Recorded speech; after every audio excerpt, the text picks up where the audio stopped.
our brains. The new science of petrochemical dangers and strategies for safeguarding our children's health, presented by Moms Clean Air Force. Now, please welcome Moms Clean Air Force Senior National Field Director, Patrice Tomczyk.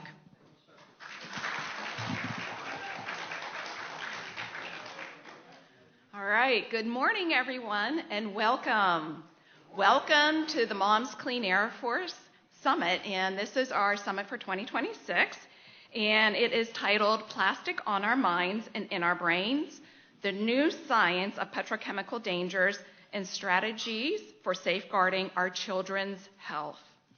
I'm Patrice Tomczyk, and I'm the National Field Director for Moms Clean Air Force. It's so wonderful to be here with you and everybody who's in the room and those of us joining online. And a special thanks to our media partner, Courier News, and to the Press Club for hosting us today. Moms Clean Air Force is a community of over 1.6 million moms, dads, caregivers, all united to protect children's health from air pollution, our changing climate, and toxic petrochemicals. I want to acknowledge something simple but extremely powerful. This gathering is hopeful. We're coming together like this, and we strengthen one another. We learn, we connect the dots, and we build courage, and we take action together. Today's conversations will focus on plastics and petrochemicals, materials woven into our everyday lives.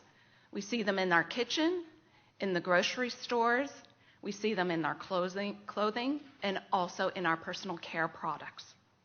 Yet far too little attention has been paid to the health harms associated with their production, the use, and the disposal.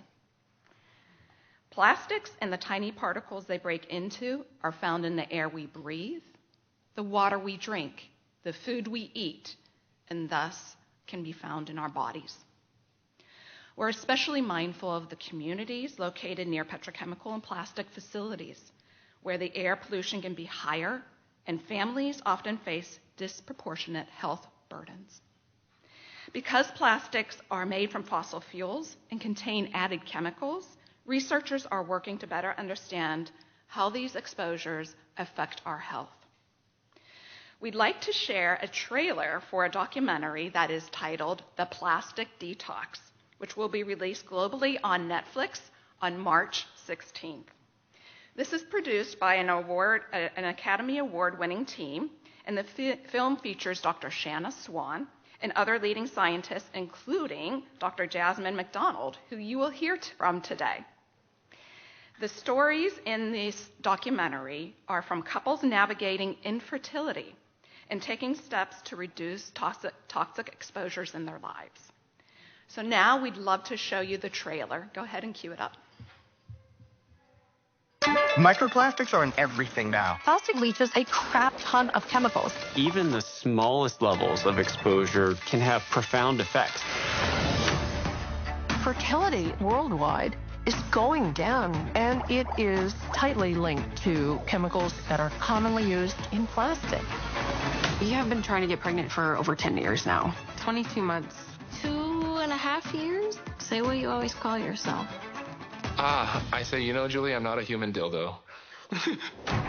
This is a 3-month intervention where we recruited 6 couples who have unexplained infertility. We look at measures of semen quality. The cutoff for fertile is about 40. You're technically subfertile, infertile, so that's kind of scary, right? Yes. The question is, if we lower people's exposure to chemicals that are in plastic, can we change their fertility? These chemicals not only affect your fertility, they also have other health consequences. These chemicals can contribute to early heart attacks and stroke, autism, as well as obesogens.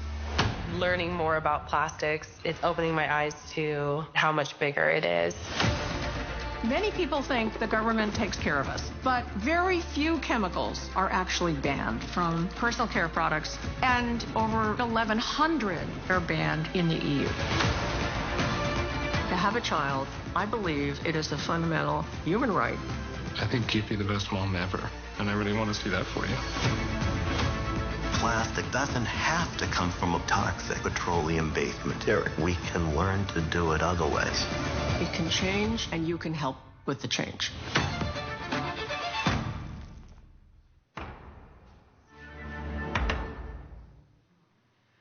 Well. I bet you're all awake now, huh? All right. And so that will be premiering again on Netflix come March 16th. So please tune in. And launching alongside the film is a campaign that is titled Unplastic Your Life. And this will be aimed at raising awareness and mobilizing action around the plastic health crisis. And here's the important part of today that is really powerful. The science is advancing every single day, and we are listening to communities most impacted by plastic and petrochemical pollution to learn. With knowledge comes power. The power to make smarter choices, strengthen safeguards, and better protect families. At Mom's Clean Air Force, we believe every child deserves to breathe clean air and grow up free from toxic chemical exposures. And when informed people here come together, we can have real change, and it is absolutely possible. I want to thank all of our speakers today in sharing your expertise, and thank you everyone here for standing up for children's health at a time when it matters most. A few quick housekeeping notes. The program is being live streamed, so just be mindful as you move around the room. Also, we have some excellent books located outside in the hallway. Please feel free to take one. They are from our speakers who you will be hearing from today. And also in regards to the restrooms are not working here. You'll need to go to the second floor, and we'll have somebody posted to help you get there. Now let's talk about our first conversation that will be coming. So we will have a fireside chat, and it will be titled The Plastic Playbook. And it will be exploring how the petrochemical industry shaped public perception and chemical safety policy. Please join me in welcoming our speakers to the stage. We're going to have Mariah Blake, David Michaels, and Maria Finnegan. Please make your way up.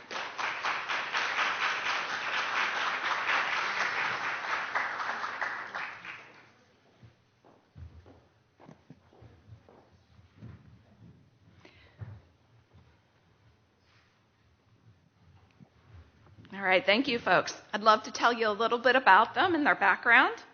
So Mariah Blake is an investigative journalist and author of They Poisoned the World, Life and Death in the Age of Forever Chemicals. The book was named one of the best books of 2025 by the Washington Post and Scientific American. And Dr. David Michaels is an epidemiologist and professor at George Washington University Milken School of Public Health. He previously served as an assistant secretary of labor for OSHA and is the author of several books, including The Triumph of Doubt, Dark Money, and The Science of Deception. And moderating today's conversation is Maria Finnegan, and she is a national field manager with Mom's Clean Air Force. She's a former journalist and Obama administration staffer, and is the proud mother of a 5-year-old boy. So go ahead and take it away, Maria. Here we go. Thank you, Patrice. And thank you to everyone who is joining us in person and online. I'm really excited to be here with you all and to bring you this important conversation. I don't think I have to tell anybody here that being a parent is scary. You're always worrying about something, always. And after my son was born, that happened to me too. But I found myself worrying about something that I didn't expect to worry about, which was the drinking water in our town. I moved to New Hampshire in 2018. Not long after, I started hearing the term PFAS, which I had never heard before. You know, I learned that a chemical manufacturer in New Hampshire had contaminated parts of the local water supply, and I knew that wasn't good, but I didn't fully understand what that meant. And it wasn't until I read Mariah's book that I understood the magnitude of really what had happened, not just the health risks, but the depth of the cover-up and the fact that chemical companies had known about these dangers for decades. It's a lot to take in, just warning you, and it raises big questions about accountability and public health. That's why I'm so grateful to have both Mariah and David here to explain the history behind all of this. So, David, let's start with you. You've written extensively about the use of doubt science, which is an important term, by chemical companies to sidestep stronger public protections. Now, that term was new to me. Can you explain it to me? Certainly. Thank you, Maria. And also let me thank Mom's Clean Air Force being here and to be on the panel with Mariah, whose book really is terrific. If you haven't read it, pick it up and read it. So doubt science is both a strategy and really an industry. And I can talk briefly about both. We sometimes talk about the plastics playbook, more commonly the tobacco playbook. As you'll hear, I think a little bit later, it predates tobacco. We call it the tobacco playbook because the tobacco industry successfully confused the public, confused the government, essentially was able to claim that the science wasn't clear, even though by the early 1950s, the studies were very, very clear that lung cancer was caused by cigarette smoking. But they were able to sell this product that killed millions and millions of people because they hired scientists to lie. And they didn't say, tobacco's safe. They said, we're just not sure. They created doubt. They manufactured scientific uncertainty. That approach is now used very widely and certainly used by the petrochemical industry. We can talk about some of the industries that use it. But doubt science is also an industry that the scientists who worked for tobacco and others essentially realized this is very lucrative.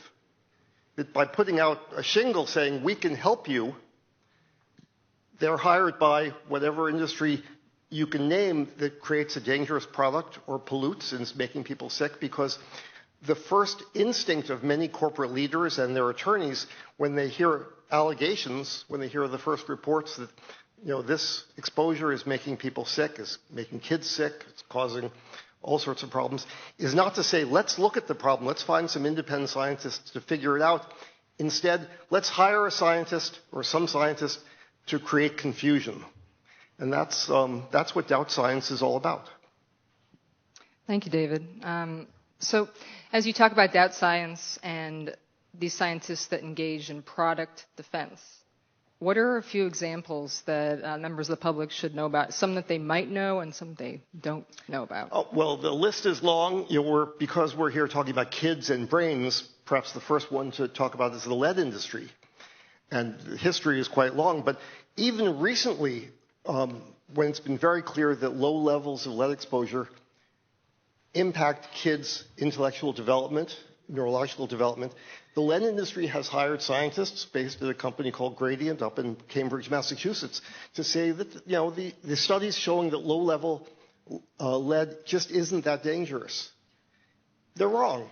Look, I know I'm part of a generation whose kids are smarter than we are because I grew up with lead in the air and lead in the ground, and fortunately right now there's a lot less of that, but there's still exposure. And so they're still fighting it, and they're fighting legal cases around it. These companies like Exponent, Gradient, ones I write about in my book, their business model is to create whatever product, whatever report their client needs. So they say, of course, there's uncertainty. So we see that in pediatric lead. We see it in air pollutants and lung disease, cancer, asthma.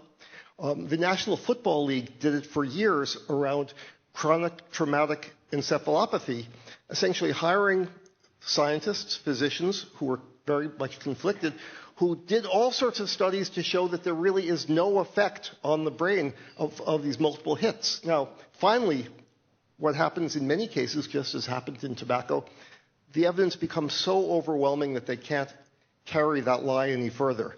But it delays regulation, it delays public health prevention, and while that delay is going on, people are being exposed and people are getting sick. Maybe one last example to talk about, because we're talking about plastics, is vinyl chloride. Vinyl chloride, now we recognize causes cancer. There's really no debate over that. But when the first studies came out in the 70s with a bunch of workers at one factory developing a very rare cancer, of course, the industry for years before that had claimed there was no relationship. They finally had to say, okay, It's just that one chemical in high exposure. But then they hire economists to say, if we do something about this exposure, it's going to bring down the economy. So it's not just scientists, toxicologists, epidemiologists who are for hire, but economists as well. And the same thing is being done now by Meta and Google, hiring economists, social scientists to defend their product both around addiction and antitrust issues. So you see it everywhere. I just want to chime in and say that vinyl chloride is the main ingredient in the plastic we know is vinyl. So this is something that's in all of our homes. Right. Your shower curtain. Your shower curtain. Right. And records, if you still have them, and shingles, vinyl sidings of, it's out there. Hooray!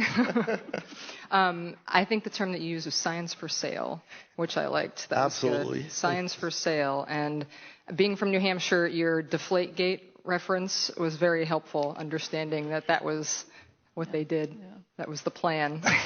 Yeah, we don't have time to tell that story. Yeah, we won't. No. But we should. I just did appreciate it. Okay, so moving right along. I'm curious, and Mariah, you can take a stab at this if you like. When and how were these tactics first developed? So arguably they were actually developed by the petrochemical industry, and that was during the war over leaded gasoline in the 1920s. So around the time that really it was DuPont and GM and some of their partners began manufacturing leaded gasoline, there was a huge controversy over whether it should be released onto the market before scientists had the chance to study whether airborne lead particles were harmful to the public health. And independent scientists argued that it should be, and industry and its chief spokesman, a scientist named Robert Kehoe, who was funded by fossil fuel and chemical companies, argued that there was no point in withholding products that might benefit society based on some possible future damage they could cause, right? So in other words, that potentially harmful substances should be presumed safe until proven otherwise. And in the end, industry prevailed, and this principle that chemicals should be presumed safe until proven otherwise, or that all kinds of substances should be presumed safe until proven otherwise, became the bedrock of our system for regulating potentially harmful substances. And that creates an incentive for industry to manufacture doubt about the health and environmental effects of their products, because as long as there is doubt, there will be no regulation. Now, interestingly, Kehoe also pioneered many of the methods that various industries use to sow doubt. So he founded a lab at the University of Missouri, I believe. Cincinnati, that is correct. And it was funded by petrochemical interests initially, and eventually by all different kinds of industries. And it did research on leaded gasoline and all kinds of synthetic materials that are now ubiquitous in American life. And it was distorted science. So it was the science that was designed to find that these products were not harmful. And that is the main reason that leaded gasoline remained on the market until the 1980s. But he's also done work. He also did work on all kinds of other chemicals, including forever chemicals, or PFAS, which is the subject of my book. And you could really follow that thread all through the 20th century, through the asbestos industry that hired scientists to lie and to cover up studies which showed that asbestos caused illness, both in people and laboratory animals. The tobacco industry in 1950 faced all these studies of lung cancer, and I think James or John Hill of Hill and Knowlton said, we can deal with this. And they said, we will do research, but in the meantime, you have to just look at the literature yourself, you smokers, and figure it out. Amazing story that was found was that the sugar industry was doing this earlier because people were pointing out that sugar caused dental cavities, and was associated with cardiovascular disease. So they hired scientists. There was the Sugar Research Foundation. And when the tobacco industry launched their program, the former president of the Sugar Research Foundation wrote to them and said, you need my help because we've already done this. And they hired him. And that then continued through 50s, 60s, 70s, the petrochemical industry embracing this. And, we're paying the price between the lead exposures that millions of kids, billions of kids across the world were essentially slowed down in their development because lead was put into gasoline. Millions of people died because of tobacco, and we continue to see this today. Well, and I'd argue the same thing is happening to a degree with synthetic chemicals, right? The trailer we saw talked about the health effects that are associated with chemicals that are ubiquitous in our daily lives. And the science on the health effects of these chemicals is very robust. It is probably where the science on smoking was in the 1990s, but because industry has so effectively sowed doubt about that science, the general public doesn't understand that, and people continue using plastics in ways that potentially endanger their health. It was just maddening. Learning about this process and recognizing how many times it's been used, and it's like, having the veil lifted over my eyes when I first heard about it. So I'd really love to move us along to your star issue, Mariah, which would be PFAS. I had heard the term forever chemicals before, but I didn't really understand what it meant until I read your book. I'm guessing many people in our audience have had that same experience. Can you tell us more about them? So PFAS, the technical term for them are per- and polyfluoroalkyl substances, but they're better known as forever chemicals because they don't break down in the environment. So this is a large class of substances with some really remarkable properties that makes them incredibly useful. And as a result, they have found their way into thousands of everyday products, everything from lipstick and dental floss to cell phones. They're in clothing, they're in furniture, they're in all of our blood. They're probably in the dust particles floating in this room. They are also the most insidious pollutants in all of human history, at least I believe so. So not only do they not break down in the environment, but they are highly toxic, even at very low doses, and they are literally polluting the entire planet, including human blood and ecosystems in the remotest parts of the world. So places like the Tibetan Plateau, the deepest trenches of the ocean, they are everywhere. Thank you. I mean, God, everything is terrifying. I just want to help everybody understand that I know that is a lot to take in. That was a big thing when I read her book for the first time and started to understand all these things. But it's also helpful to empower yourself with this knowledge. So back to reading your book, it really does seem like forever chemicals are a prime case study in the deception that Dr. Michaels was talking about. Can you explain some of the tactics or describe them for us? I mean, they basically used every tactic in the playbook, starting with suppressing their own internal data. So as early as the 1960s, the two main manufacturers of these chemicals, DuPont and 3M, knew that they were toxic. As early as the 1970s, they knew that they were accumulating in the blood of people all over this country. They would eventually discover that this was a global problem, so they tested thousands of samples from all over the world, including remote rural China. The only samples they could find that didn't contain these chemicals were collected from Korean war vets before 1952, so before these chemicals went into wide-scale production. Now, the blood data set off some alarm bells inside these two companies, and they started intensively studying their health and environmental effects. They quickly discovered that they didn't break down in the environment. These are extremely persistent. They persist, for thousands or even millions of years in some cases, that they had a devastating effect on lab animals, and that they were associated with all kinds of serious diseases in workers, everything from kidney cancer to birth defects. But they suppressed this finding and continued exposing workers to these chemicals, but more importantly, continued exposing the rest of us to these chemicals because they knew, by the 1970s or 80s, that we're all being exposed to these chemicals. It's really hard to fathom how these chemicals were created without the public's knowledge. David, how is it that manufacturers were allowed to keep all of this secret? There are several different parts of this. The EPA requires manufacturers to send certain information about certain chemicals to the government, but they can stamp it CBI, commercial business information. Confidential business. Thank you. Business information. And it never gets out. But in many cases, they don't even share them. But I think the most important issue, I think, is around how we think about chemicals and how we've been deceived to think about them wrong in some ways. And Mariah mentioned this.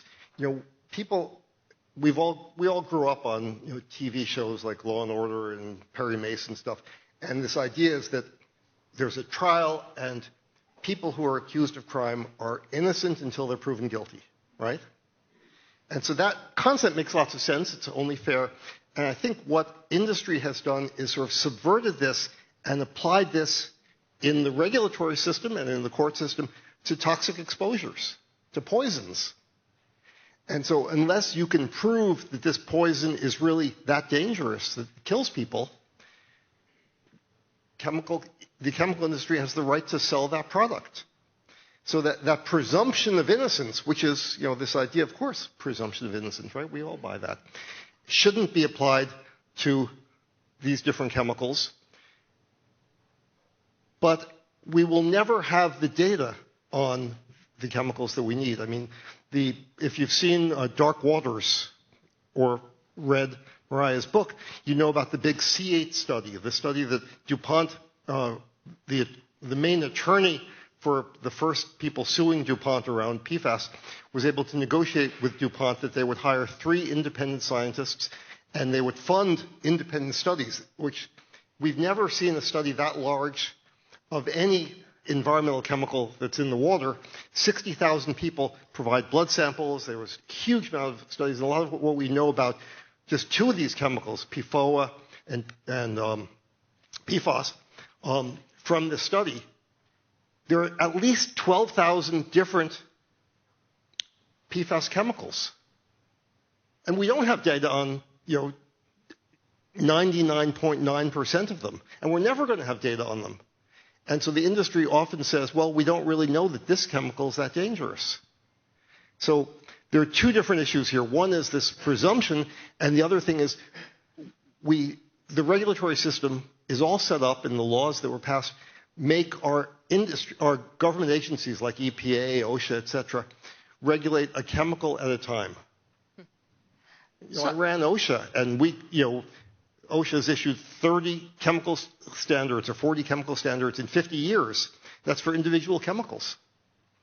So unless we can move away from the system of thinking about chemicals individually and thinking about them as a class, we're not going to be able to protect people. If I may chime in and just talk about what this presumption of innocence means in terms of policy. So under the main law governing chemical safety in the United States, all of the chemicals that were in existence before it was passed were presumed safe and grandfathered in. Now, that's the majority of chemicals that are in circulation today. And even new chemicals didn't have to be tested for safety except under very rare circumstances. And that is the reason that the vast majority of the 80,000 chemicals that are listed with the EPA have never undergone any form of safety testing, at least that the public and regulators know about. And that was a statistic that shocked me when I first learned it. But that is the result of this system where chemicals are presumed safe, the presumption of innocence that David was talking about. Well, then how did this internal industry information on PFAS become public? Like, and then once it did, how did the manufacturers respond to that? So David touched on this. The only reason that the world even really knows these chemicals exist is because of a family of West Virginia farmers. So in the 1980s, DuPont, which operated a factory in their community that produced Teflon, arranged to buy some acreage from these farmers for a landfill. And afterwards, their cows started sprouting tumors, vomiting blood, and eventually dying. So the farmers were convinced that the landfill was to blame, and so they sued DuPont, and their case wound up exposing this breathtaking cover-up involving a certain PFAS that's used in Teflon. And that was really when these chemicals came onto regulators' radar. Now, at that point, the EPA started applying a lot of pressure to DuPont and 3M, so they launched investigations. They began moving to regulate the two best known, best studied of these chemicals, and this is a big deal because the EPA has only restricted 8 chemicals in its entire 40-year history. And the Justice Department launched a criminal investigation. So industry responded with all of the same methods that David has described. So they began publishing long-suppressed internal studies with a data massage to downplay the more troubling findings. They hired outside scientists or product defense consultants to publicly defend the safety of PFAS and to plant bias studies in the literature. They founded or funded ostensibly independent scientific organizations and free market think tanks. And these organizations fought to discredit the science on toxic chemicals and also to undermine science-based regulation. And they flooded the zone with lobbyists. So they flooded DC with lobbyists, and states, in some cases, states moved to regulate PFAS. They also flooded New Jersey, all these states with lobbyists. And this was incredibly effective for a time. But if I can add, going back to this question about why we know this information, it shows the public health impact of litigation, of lawsuits. The whole thing started because of this lawsuit by this West Virginia farm family against DuPont and one particular attorney who really was able to go through literally millions of pages of documents to find this basic information. But the lawsuits have a huge impact, first to provide this information and to document the doubt science, but also these lawsuits eventually force polluting companies that make these dangerous products, to change their behavior. 3M is no longer selling PFAS products. They're out of the business. Recently, Johnson & Johnson facing lawsuits by women with ovarian cancer because the baby powder and body powder sold by Johnson & Johnson was contaminated with asbestos. They claimed for a long time it wasn't contaminated and it's really safe. But finally, Johnson & Johnson announced that they were moving to cornstarch-based baby powder, which smells the same, acts the same, but isn't going to give people cancer. They could have done that many years ago. They fought against it, but after enough lawsuits, they decided to do the right thing. Just half an hour ago, Ray Dorsey, who you're going to hear later, told me some amazing news, which Syngenta, which is a giant Chinese-owned chemical company, has announced they're going to get out of manufacturing paraquat, which is a pesticide widely used in the United States, though it's banned in China. Paraquat, the company, Syngenta, originally started out as an English company and was owned by a Swiss company, and now Chinese. Paraquat is banned in England, in Switzerland, and China, but we still allow to be sold here because the EPA is very much controlled by the pesticide industry. There are lawsuits. I was involved in the first one where I saw all these amazing documents about essentially how the paraquat manufacturers manufacture doubt. So after enough lawsuits, Syngenta said, we're not going to sell paraquat anymore. So it's and Ray Dorsey and his work on Parkinson's, I think, has had a tremendous impact on them as well. So we have to encourage these lawsuits. There's a lot of frictional costs associated with them. It's not the best way to deal with public health problems, but it's more effective than the EPA or OSHA in getting these really toxic chemicals off the market. And I'd just like to note that there have been more than 15,000 lawsuits filed against PFAS manufacturers, and David noted that 3M has quit producing PFAS. 3M was the company that first commercially produced PFAS in the 1950s and was the largest manufacturer of these chemicals for decades. So that is a huge deal. See, that's uplifting. Thank you both for that background. And given what we know now, it's really kind of remarkable that we're still fighting for basic protections, in 2026, that we're losing protections. So with that in mind, I'd like to move us to the current moment we find ourselves in. David, in Triumph of Doubt, you argue that the anti-science policies of the first Trump administration grew out of decades of industry-led campaigns to erode science-based regulation. Can you explain that connection and how the strategies corporations use to manufacture doubt? Well, we see this now in the second Trump administration. It's the first Trump administration on steroids. I mean, it's really much worse. There's a lot of discussion about Make America Healthy Again and reducing some of these exposures. Absolute nonsense. The chemical industry is, driving the EPA. The people at the top of the EPA all were lobbyists or scientists for the chemical industry, for the pesticide industry, and they're calling the shots. They're rolling back protections around PFAS, for example, around pesticides. I mean, just unthinkable stuff is going on. But the most insidious part of this, which I think has gotten less popular knowledge, is something called the Restoring Gold Standard Science, an executive order signed by President Trump some months ago. When it came out, Science Magazine asked me and Wendy Wagner of University of Texas to write an editorial about it. So we did, and we actually wrote something for The Atlantic as well. Essentially, it looks good. It says, all science used in public health regulation, environmental regulation should be replicable, have transparent. I mean, a lot of the adjectives that all sound good. But essentially what it says is that the political appointees get to decide what is gold standard science and what isn't. Robert F. Kennedy Jr. gets to decide which science to be used. And within that, it says if a scientist within the federal government disagrees, they can be disciplined. And so, this idea, this rhetoric, gold standard science, it's Frank Luntz or someone's figured this out. It's fool's gold. It's nonsense. But this is now being applied to many different components in the federal government. At the same time, a lot of very important studies that the federal government funded have been defunded. And so the alternative to industry science, which was often independent science funded by NIH, different agencies, that's disappearing. And so I think what we'll see is the rise of doubt science even more than we've ever seen it before. And we're seeing it on the state level as well.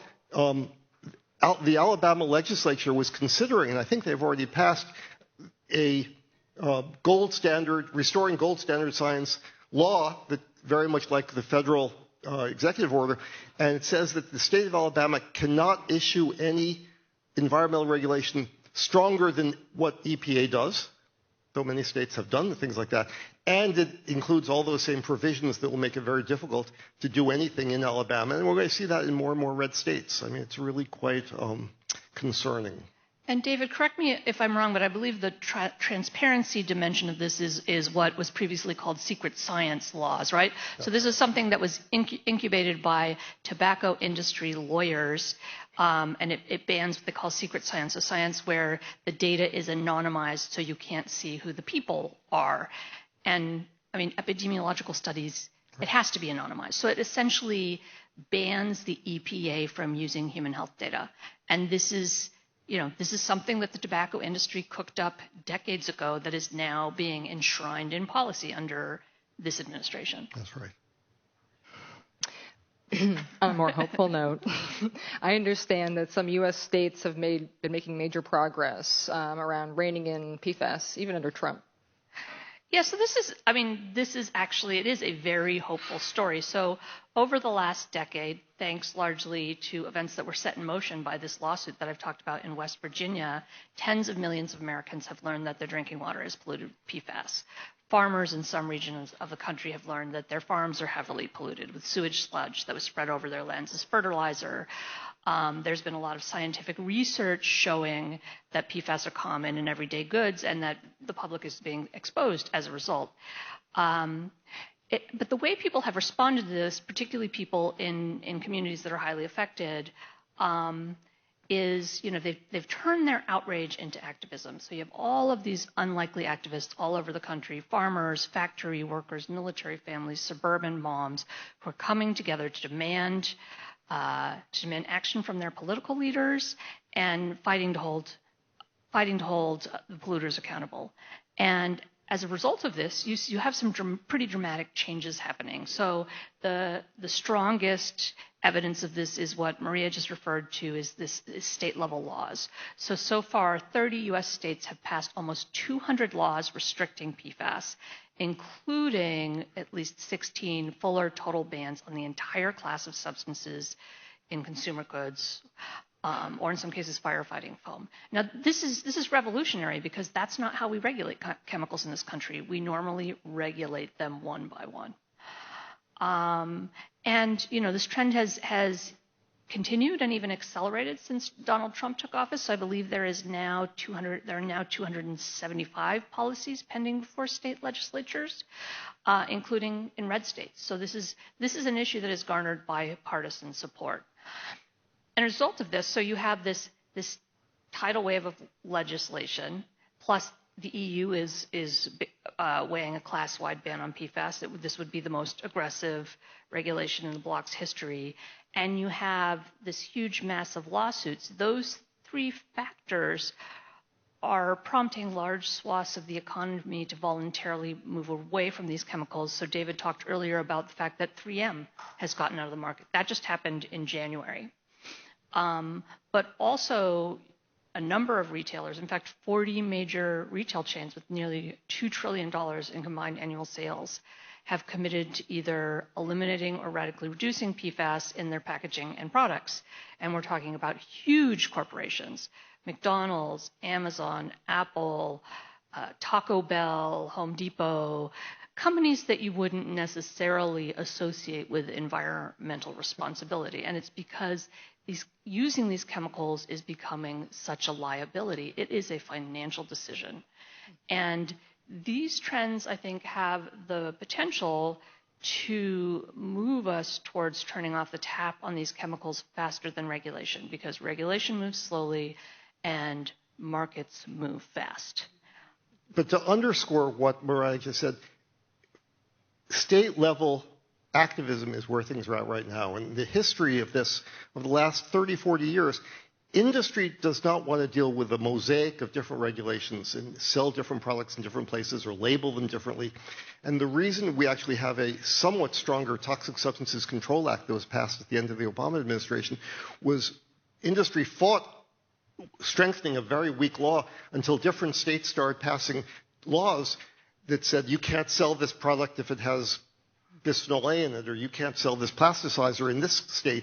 And industry finally said, well, we're going to come to the table finally and negotiate something better on the federal level. So doing that work locally in states is really the place to be working right now. And I'd like to add a couple of points there. So what that law did, the law that reformed the Toxic Substances Control Act, is fix these problems that I talked about earlier. So theoretically, at least, new chemicals would have to be tested for safety before they went on the market, and existing chemicals would have to be systematically tested for safety. Now, that was a huge step forward. That progress is under threat right now. So there is a law that has passed the House that would essentially dismantle these reforms. So, and I know this is something MOMS is working on. MOMS is working to prevent that law from passing Congress. But the other thing I would like to emphasize is that I do think that what's happening with PFAS points to some things that ordinary citizens can do right now in the face of a federal bureaucracy that is not responsive to environmental concerns. And I think so, like David said, the people that I followed for my book have focused on the institutions that are less partisan and more responsive to ordinary citizens, and that is state and local governments and, historically at least the courts. So I think that, what we're seeing with PFAS, I think it potentially provides a roadmap for people who care about other environmental issues to make progress even as the Trump administration is dismantling regulation on a federal level. Thank you.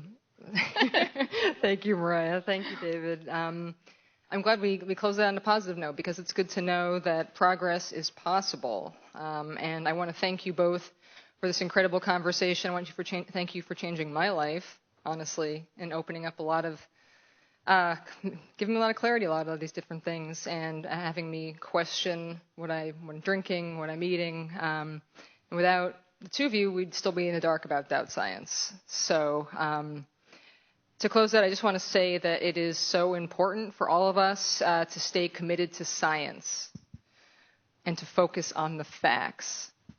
That's what we do at Moms Clean Air Force. We are working each day to educate and advocate for our children's health. And this is what we're up against. So we're going to keep pushing. These companies are creating doubt, questioning science, and trading our health for their bottom line. It's vital that we stay informed and keep fighting back. Thank you.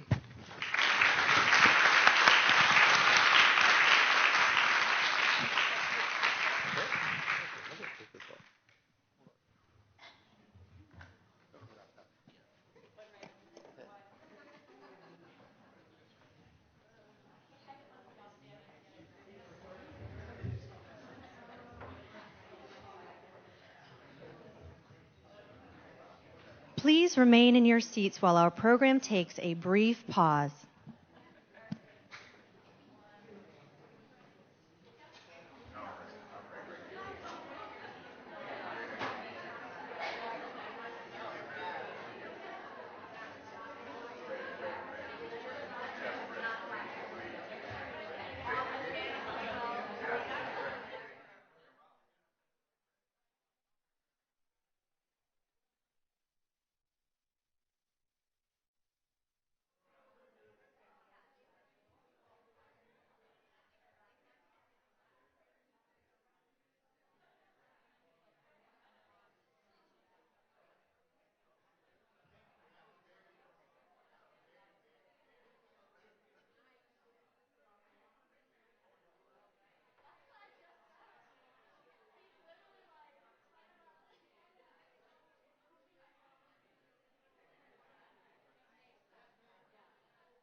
And now, for our first panel, Unexpected Exposures and Dangerous Impacts, Petrochemicals Entering Our Lives.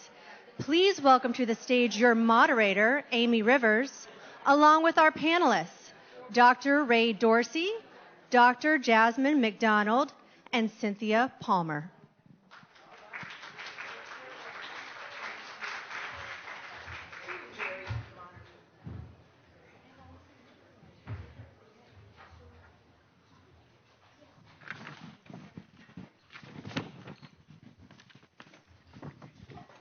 Hello, thank you for having me. My name is Amy Rivers. I'm a journalist with Iowa Starting Line, which is part of Courier Newsroom, who is a sponsor of this event. Thank you so much for inviting me to moderate this panel on plastics and petrochemicals for Moms Clean Air Force.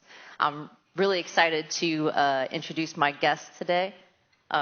We have Dr. Ray Dorsey, who is a neurologist and director of the Center for the Brain and Environment at the Atria Health and Research Institute, investigating the environmental causes of brain diseases like Parkinson's and Alzheimer's.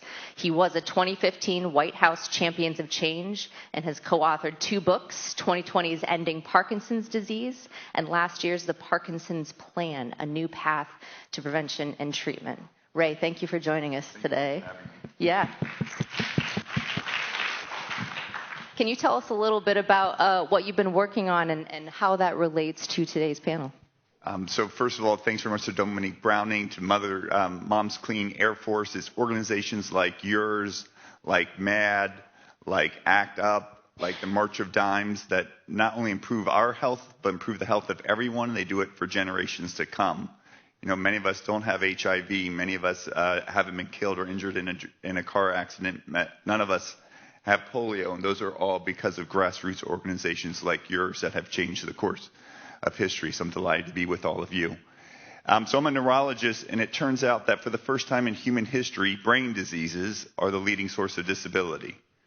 Most of human history, we haven't had enough food. Most of human history been infectious diseases, and then cancer and heart disease have been the leading source of disability. For the first time, brain diseases, everything from autism to Alzheimer's disease, are disabling more people around the world than ever before. And the principal causes of this are not in our DNA, they're not in our genes, they're in our environment. And environmental factors, and especially air, which we inhale, our nose is the front door to our brain, are responsible for a lot of these chemicals, a lot of these exposures, and these exposures are planted early in life. And not only when they're planted early in life, they can give problems to children, but the seeds of adult onset neurodegenerative diseases like ALS, like Parkinson's disease, like Alzheimer's disease are planted early. The seeds of these diseases are planted early in life, and then years, decades, or even generations later, people manifest the symptoms of Parkinson's disease and Alzheimer's disease. If you're successful, if you prevent these early childhood exposures, not only do you improve the health of your children, but you give your children a life free of Parkinson's and Alzheimer's. Thank you, Ray. Dr. Jasmine McDonald is a tenured associate professor of epidemiology at Columbia University's Mailman School of Public Health, as well as a molecular epidemiologist who focuses on cancer disparities and breast cancer prevention. She was honored in 2021 with Columbia's Presidential Teaching Award. Jasmine, thank you for joining us. No, thank you so much. It's just an honor to be here. I actually, first and foremost, identify myself as a mom. And mom. And tell us a little bit about what you've been working on and what interests you in this topic. So what I've been really working on is understanding the environmental exposures that we are all exposed to, every single one of us. But the fact of the matter is that some of us are exposed more than others. So when we think about gender differences, we know that women are more likely to be exposed just based off of their role in the household with cleaning products and such, but also by their personal care products. But then if we think about by race ethnicity, we know that there's a disparity in the exposures that we see in Black women. And we can get into that, but we know that Black women are overexposed due to the systematic and structural determinants that we see in our society that lends us to be more exposed. Thank you. And then finally, we have Cynthia Palmer, who is the Senior Analyst for Petrochemicals at Moms Clean Air Force. She served for many years on the EPA Federal Advisory Committee on Pesticides, helped draft global toxic chemicals treaties, protected workers in the nuclear weapons complex from dangerous exposures, and edited an environmental health and climate news service.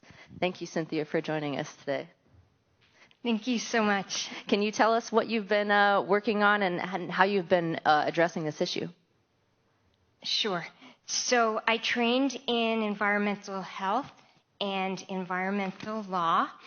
And for moms, I've been looking at the carcinogens and greenhouse gases that are released at every step in the petrochemical supply chain. Every piece of plastic we encounter carries with it stories of bodily violence, lives cut short, and planetary heating.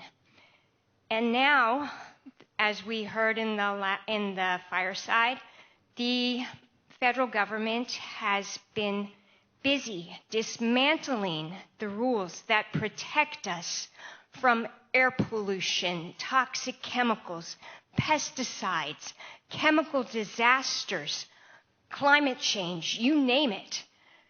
And President Trump also has been granting 2-year renewable exemptions for hazardous air pollution for some of the most polluting facilities in the country.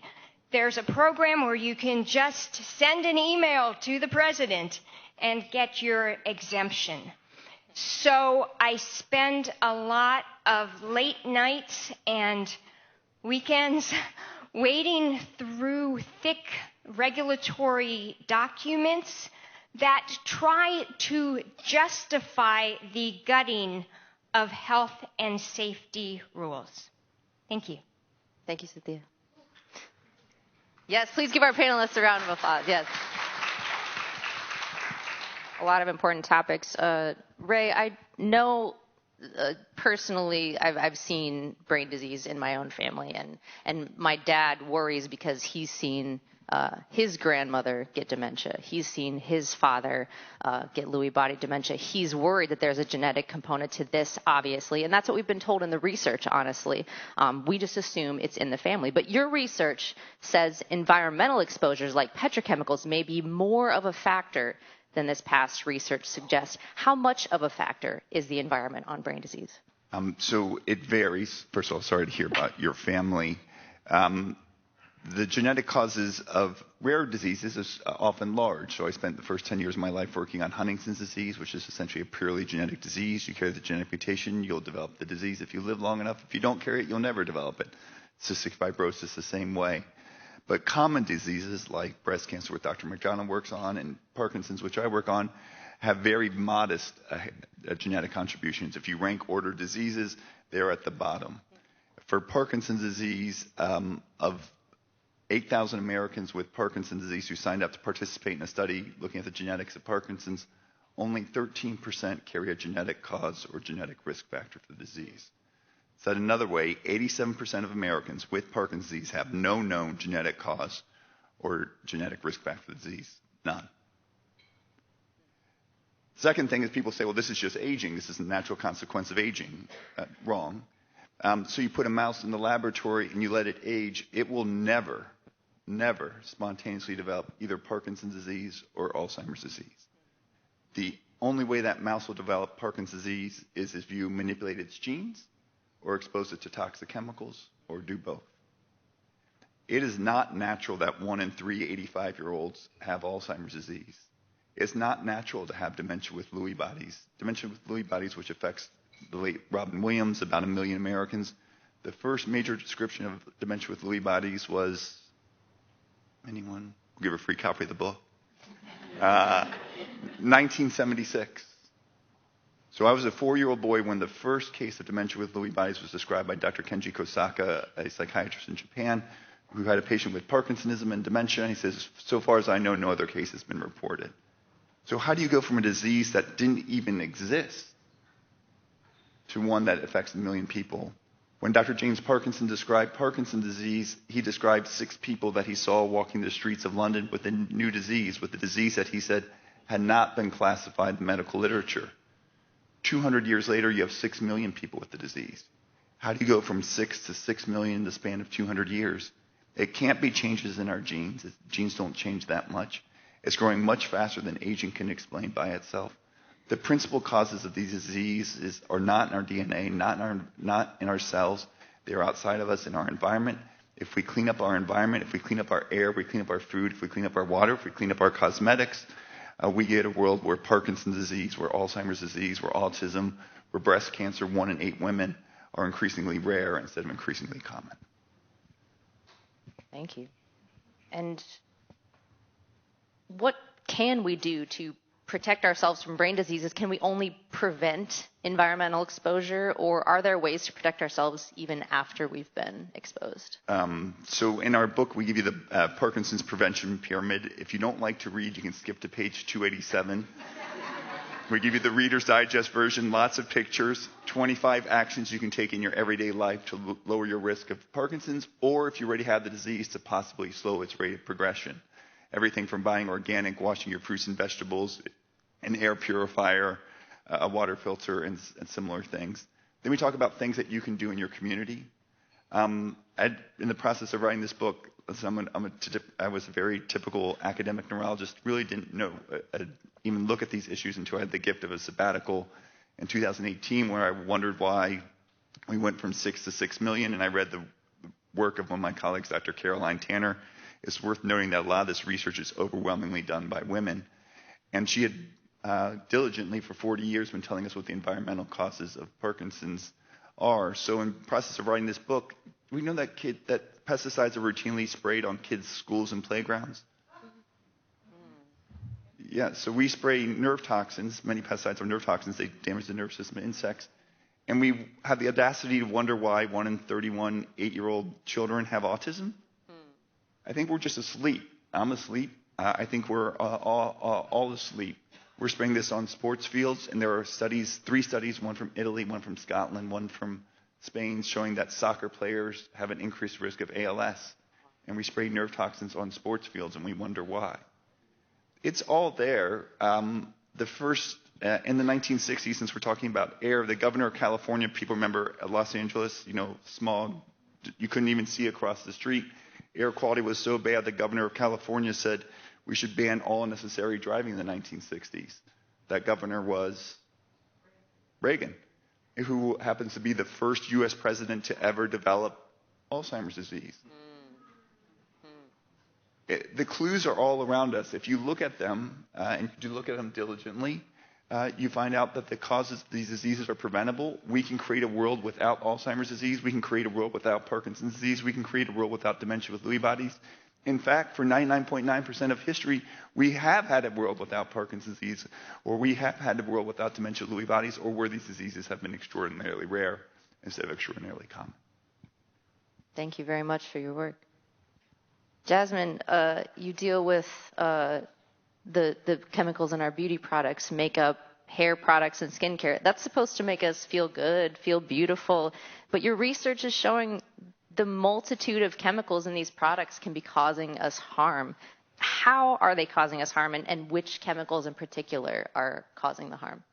Well, I will start off by saying that when we think about the cosmetics and the beauty industry, we falsely assume that they are regulated. So, for example, if you think about the European Cosmetic Directive, which is in Europe and regulates the cosmetic and beauty industry, they actually regulate 2,400 chemicals, meaning that they're regulating the banning, the allocation of these chemicals into our cosmetic products. These are chemicals that have been associated with human harm or even probable human harm. So it's very preventive. In contrast, the Federal Drug Association bans 15. So that is 2,400 chemicals regulated by the European Cosmetic Directive and 15 in the United States. Wow. And the reason that they ban these chemicals is because of the prevention of even possible harm. But the fact of the matter is that with the FDA in the United States, you can put the chemical in the product, then you report adverse reactions. Then those adverse reactions are studied among people like me, among people who are examining, but I will say it's people among me and the manufacturers that are trying to prove that they're not harmful. So then years and years and years pass, and these chemicals are still there. So one good example is that, we're talking about chemicals like phthalates and parabens, and these are products that make it easier and shelfable and the product more desirable. So when we think about phthalates, think about fragrance. So anytime you see a product that says fragrance on the bottle, technically that is a proprietary blend of phthalates, and they don't have to report what that proprietary blend is. If you think about hairspray, phthalates are in there to make your hair more flexible. Parabens, if you've ever made your own product, you know that the shelf life of that product is like any flaxseed or anything like that. It doesn't last long. So the manufacturers put parabens in our products to prolong the shelf life. And there's even products marketed, especially to Black women, where it has placenta in it because it promotes hair growth. These are all things that are not regulated.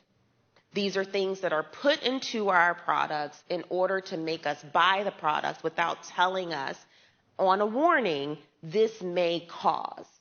Phthalates have been associated with preterm birth, with obesity, infertility, uterine fibroids. It's been associated with so many health outcomes that are adverse, but they're still there. And what the industry will do is they'll say, let's talk about like BPA. They will tout BPA free on all the baby bottles, on all the plastics, but all they did was create BPS, which is just as harmful as BPA. So they're actually trying to get you to think that they're caring about your health when they're actually making replacement chemicals that are just as harmful. It's not regulated and it's not communicated, which means that we are overly exposed. And specifically, your work not only deals with the general harm these chemicals can cause, but pointedly looks at the harms caused to specific populations, particularly women of color. How have women of color specifically been or are being harmed when it comes to beauty or personal care products? Well, I'll start off by giving a personal anecdote. So I am a breast cancer epidemiologist, but I didn't start out that way. I started working on worms. Yes. I was taking care of snails and working on schistosomiasis, which is very hard to spell as well as say, and working on like vaccinating water buffaloes in China. And, you know, I said, wow, like this has nothing to do with my life. And so I moved into public health, and I was open to a world where we care about the population, the translation of my science directly to the population. But it wasn't, I mean, I was in breast cancer research, I was doing very well, but it wasn't until I became pregnant and I was considered a geriatric pregnancy. And I was like, wow, you know, reading about what you should do for the baby. And I was like, no one's actually asking me about myself. And I was like, oh, okay, so breastfeeding reduces your risk of developing breast cancer. That's great. I know there's not a genetic component, and because 5% is due to genetics, but even then, I will tell you all, which people don't realize, there is no genetic deterministic gene for cancer. There is no gene that determines you will, like Huntington's, there's no gene. There's no gene. Even BRCA1 and BRCA2 is not a definitive sentence to develop breast cancer. So I was like, I'm not a genetic carrier. I don't have a strong family history, so I'll breastfeed. But then I learned that because of my age, and that every woman after delivering has this transient increase in breast cancer. That means that after every delivery, every woman has this increase in breast cancer for the first 5 years, which we don't talk about. We're told, like, have a baby, long-term protection, long-term, not immediate. But because I was a geriatric pregnancy, I was going to receive zero protection from that pregnancy. My transient risk was going to last all the way to me becoming postmenopausal. And I was terrified. And then I started seeing the trends. There's an increased trend in young women under the age of 45 being diagnosed with breast cancer. There's an increase in women being diagnosed within 5 to 10 years of having their last child. There's no genetic distribution for this. The rise is too steep for it to be a genetic cause. So what is environmentally going on? And so that's where I was very much interested in the experience of my life. What have I done in my life? And I study life course epidemiology because I'm of the opinion that there are sensitive times in the life course, male and female, where we have periods of time where external exposures may be critically harmful. Cancer is a disease of, you have to live long enough to get cancer. Like, you have to live long enough. It's not something where, boom, something happens and you have cancer. So what is happening across our life course? What's happening in utero? What's happening during puberty? What's happening during pregnancy? What's happening postpartum? What's happening in the transition from being premenopausal to postmenopausal? Having a period to not having a period. And so that's where I kind of got into looking in the community and seeing what are the common exposures, because we know this, Black women are being diagnosed at younger ages. Black women are being diagnosed with breast cancer not only in younger ages, but more aggressive. They're 42% more likely to die of breast cancer compared to white women. Black women are having greater morbidity as well as incidence of uterine fibroids. We're seeing a rise in endometriosis. We're seeing a rise in PCOS. We're seeing so many trends, and they can't all be explained simply by genetics. And so when one of the things I study is personal care products and hair care. So it's a $100 billion industry. The cosmetic and beauty is $100 billion. Black women spend 7 times more than any racial ethnicity on hair products. 7 times more. And research has shown that the chemicals in our products, everything from formaldehyde, which is a known human carcinogen, benzene, a known human carcinogen. There are known human cancer-causing chemicals in the products that we probably started putting on our hair before we could even go to kindergarten. And so our research has shown that if you think about puberty, which is the girl's first development of breast, or menses, which is having a period, we see that Black girls are developing breasts as early as age 5. They're the youngest developers of any racial ethnicity. They have the earliest periods. And that is a risk factor for many diseases, not just breast cancer. So we're seeing girls at age 5 have breasts, but we're not concerned that it must be environmental. It must be a Black thing.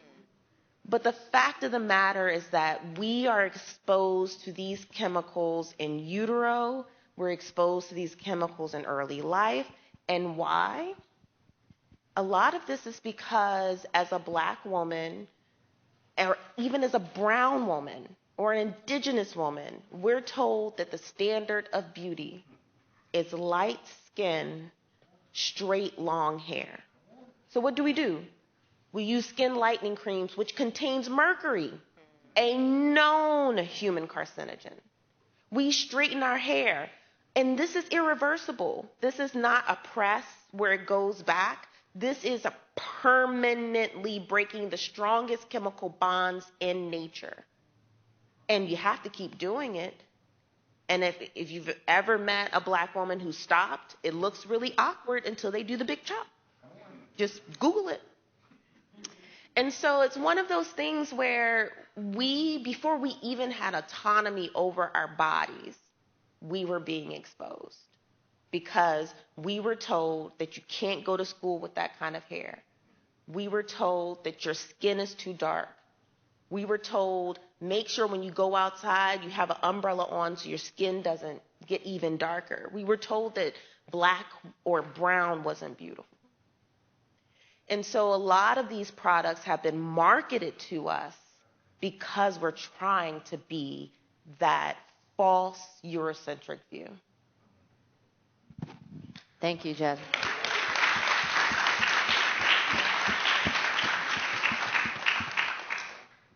And Cynthia, you've been studying the permitting and rulemaking documents used to justify weakening these safeguards that protect us and our climate from harm from these plastics and petrochemicals. What has the plastics industry, apparently in conjunction with our EPA, been doing to dismantle these protections?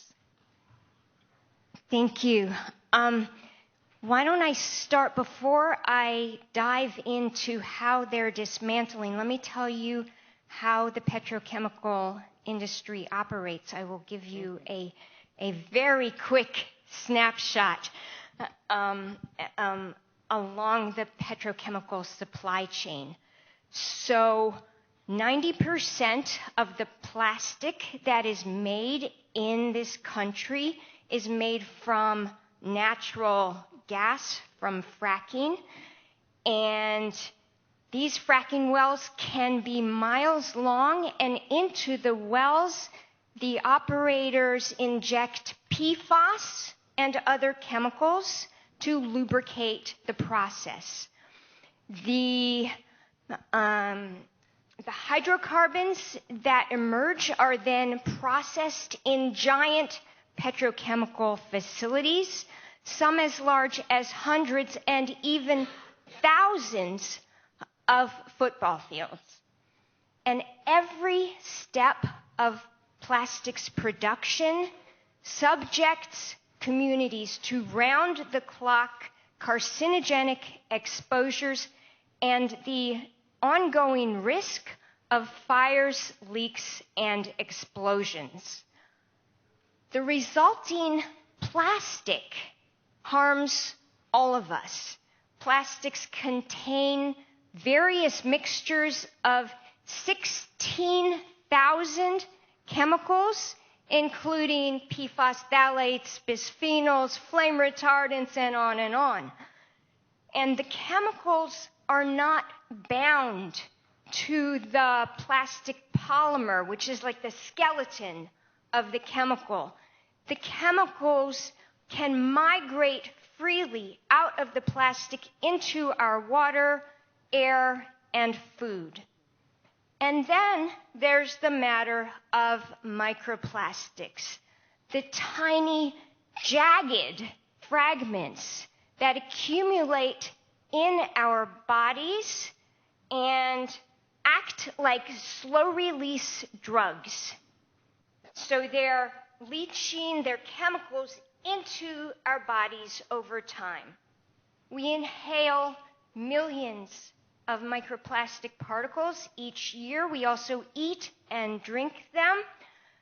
A 1 liter plastic bottle of water contains on average 240,000 microplastic particles. Some manufacturers add microplastics to products intentionally, but most of our exposures to microplastics come from the degradation of the plastic that's all around us, from our seats, from the paint, everywhere, and from our clothes. And I'll give an example, which is car tires. 10 to 16% of the tire becomes microplastics over the lifespan of the tire. So I just have a minute left, I think. I'll talk about disposal. Plastics, there is no safe and effective way to get rid of plastic. Plastics recycling does not work, generates extremely high levels of microplastics, up to like 13% of the plastic that goes into the recycling facility comes out in the waterways, into the waterways as microplastic pollution. And the recycled plastic is less durable and has higher concentrations of toxic chemicals. So it's not a winner. And then there is so-called chemical recycling or advanced recycling, but most of those facilities are incinerating the plastic, turning it into hazardous air pollution, hazardous wastes, and extremely contaminated fuels. And then there's landfilling. Landfilling plastic does not work very well either because plastic is so flammable. It's a fossil fuel. So in the landfills, it leads to it leads to fires that can hardly be put out at all. And the most famous example is the Chiquita landfill fire in north of Los Angeles, which has been burning since 2022. So it's still burning? It is still burning. Yeah, extremely toxic, extremely harmful for the surrounding communities. I know we only have a few minutes left, so I wanted to get to our final question. We've talked about the harms. Now I wanted to talk about what can we do, so I wanted to ask each of you one final specific question. Ray, what should we do to curb our environmental exposure harms, and what can we be advocating for, not only at the federal level, but maybe at our state and local levels? Well, I think we need to get rid of some of these most toxic chemicals. We heard about a weed killer, paraquat. Manufacturer yesterday announced that it's going to remove it, stop producing it. There's chemicals like trichloroethylene, perchloroethylene. They're likely found in breast milk. They're linked to cancer. We need to ban the most toxic chemicals. I think we need to do a lot of things in our community. I think it's within the control of almost everyone in this room to get rid of pesticides on your kids' schools and playgrounds. You can just contact your principal, your school, and are we spraying pesticides on our kids' schools and playgrounds? Can we please stop? My colleague, Dr. Brittany Krasnowski, showed that living within a mile of a golf course is associated with 126% increased risk of Parkinson's, likely from high use of pesticides. Many of these are inhaled. Can we contact our golf courses and say, can we stop using pesticides, one of which is linked to loss of 26 million IQ points among 17 million American children? Another one was a component of Agent Orange, and we still spray it on golf courses. So I think there are things that we can do in our community, and then there are things that we can do in our individuals, and we highlight those in our book. So I think there's 3 different levels. What can we do as a society, what can we do in our community, and what can we do as individuals? Thank you. And Jasmine, tell us about I've read a little bit about the Safer Beauty Bill package introduced in Congress last year, but then also maybe tell us what some states are trying to do to eliminate these chemicals in our personal care products. Well, I really think that when you look at California, there is this very big open push to limit. I mean, they have the Prop 65. They've been pushing for Baxter to eliminate the phthalates, specifically DHP, in IV tubing. So yes, like when you go to the doctor and you're like, I'm sick, or I've just had a baby, or my child is sick, there is DHP in that IV tubing to make it more flexible.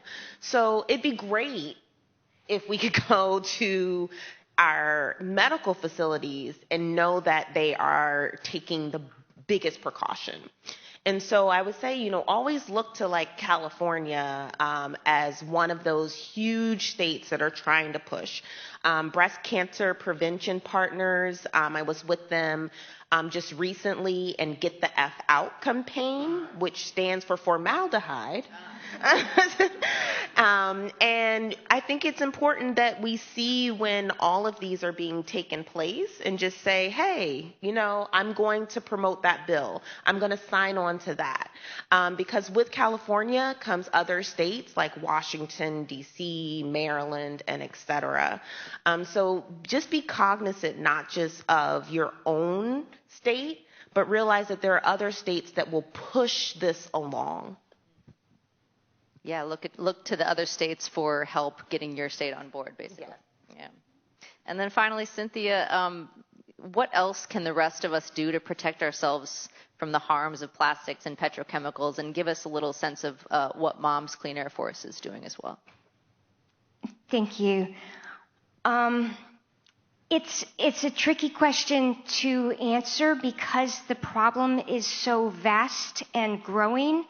The plastics industry is on track to triple production by mid-century. And so it cannot, one person alone cannot solve this problem. It definitely takes a village, and it takes all of us.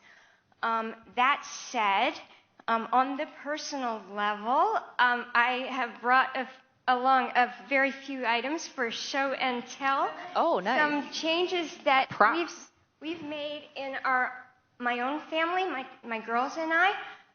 This is our shampoo. This is our shampoo. Notice there is no plastic bottle. Shampoos are full of microplastics. They're used to bulk out the product to make it, to make money. And also, microplastics make it easier to comb your hair after washing. So I have knots in my hair, but I don't have microplastics in my hair. So that's one. This is our dish detergent, which I love and highly recommend. Dish detergent without a bottle, no plastic. This is my little cup that I attach to my knapsack in case I go someplace and there's a hot drink available. And finally, perhaps most important, tea bags. I'm a hardcore tea drinker, and I always thought it's okay because my tea bags are paper tea bags. But I didn't realize that even paper tea bags have polypropylene, have plastic sealants along the edges, so that a paper tea bag can release billions of microplastics into your lovely cup of tea. So this is our tea strainer. My girls and I use it nonstop. I highly recommend it. It costs like $8. You have to buy loose tea and find a source, but they're out there. So that's what I'd recommend. Thank you very much.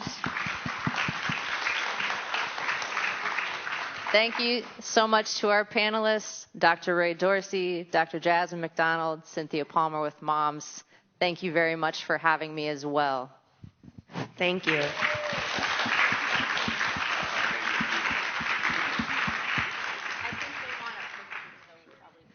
Please help yourself to refreshments as our program takes a brief 7-minute break. A reminder that restrooms are available on the second floor of the building.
take your seats. Our program is about to resume.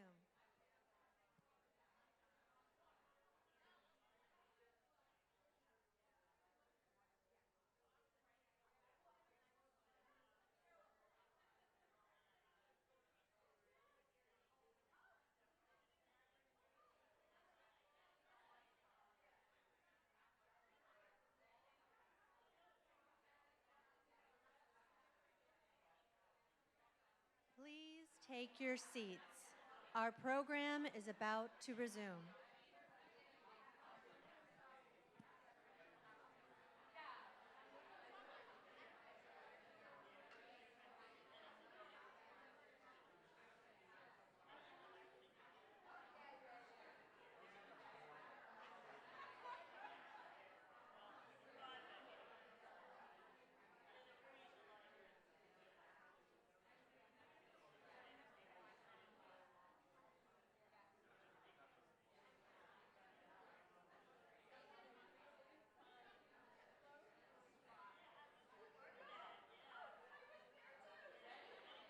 Please take your seats. Our program is about to resume.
Good morning, everyone. I'm Amanda Rowald, Ohio field organizer for Moms Clean Air Force and Eco Madres.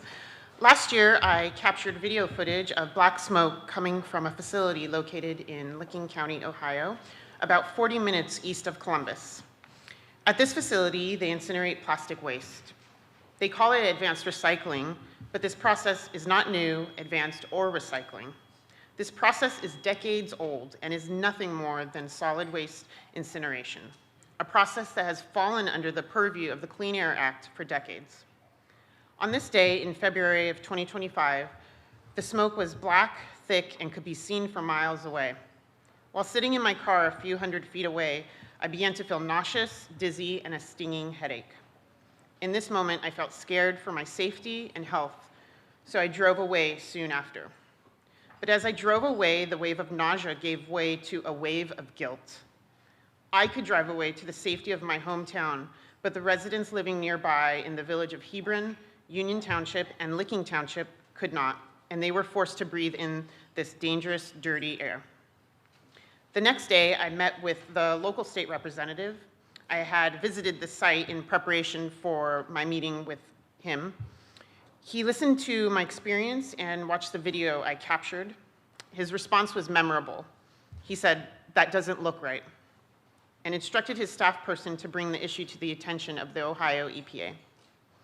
This local representative took decisive action and helped initiate a site visit by Ohio EPA, who sent an inspector and found the facility was in violation of their air permit for producing excessive particulate matter. Since then, the facility has received additional notices of violation, including a repeat violation for excessive particulate emissions.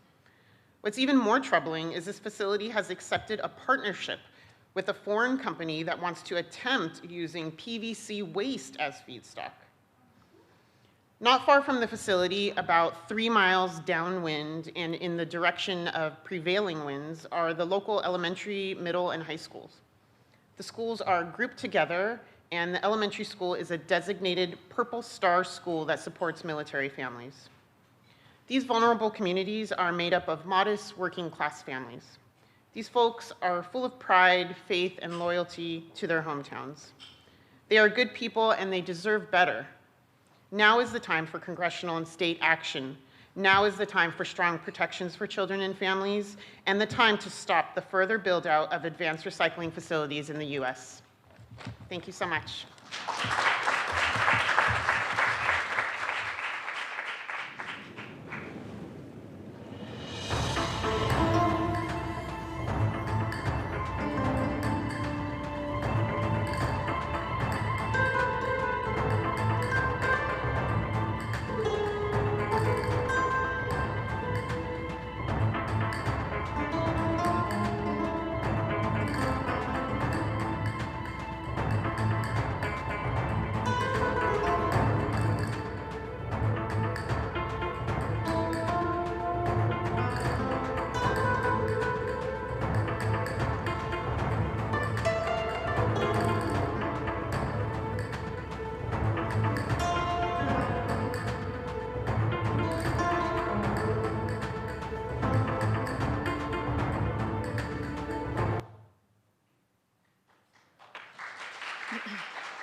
And now for our second panel, from Appalachia to Louisiana, real people fighting petrochemical polluters. Please welcome to the stage your moderator, Lani Wean, along with our panelists, Robert Taylor, Tish Taylor, and Martec Washington.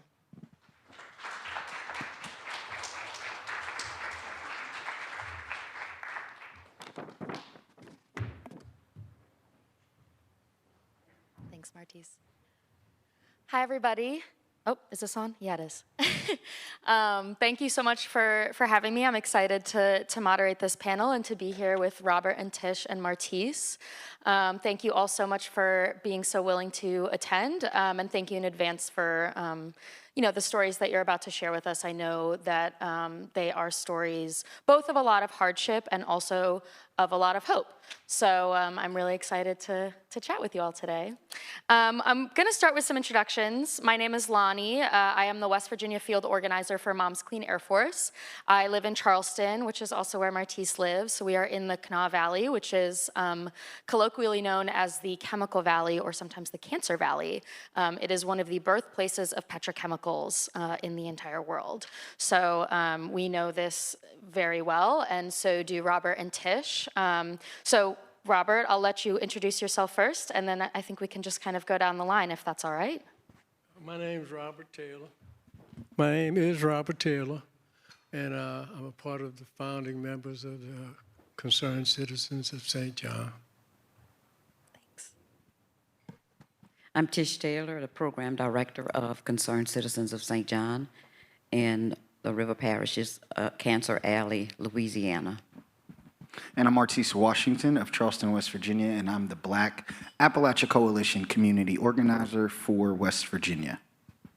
Awesome. So yeah, it's an unfortunate thing to have in common to both be living in places in Louisiana and West Virginia that are kind of known as Cancer Alley and Cancer Valley. But all three of you and your communities, our communities, are working incredibly hard to fight big petrochemical polluters and stand up for the quote unquote little guy, which of course there is power in people, so we can become much larger in that. Robert, I'm going to start with you, if that's all right, asking you a question. So, as you mentioned, you are both from St. John, the Baptist Parish, and you all have a pretty long history with fighting petrochemical pollution in your area.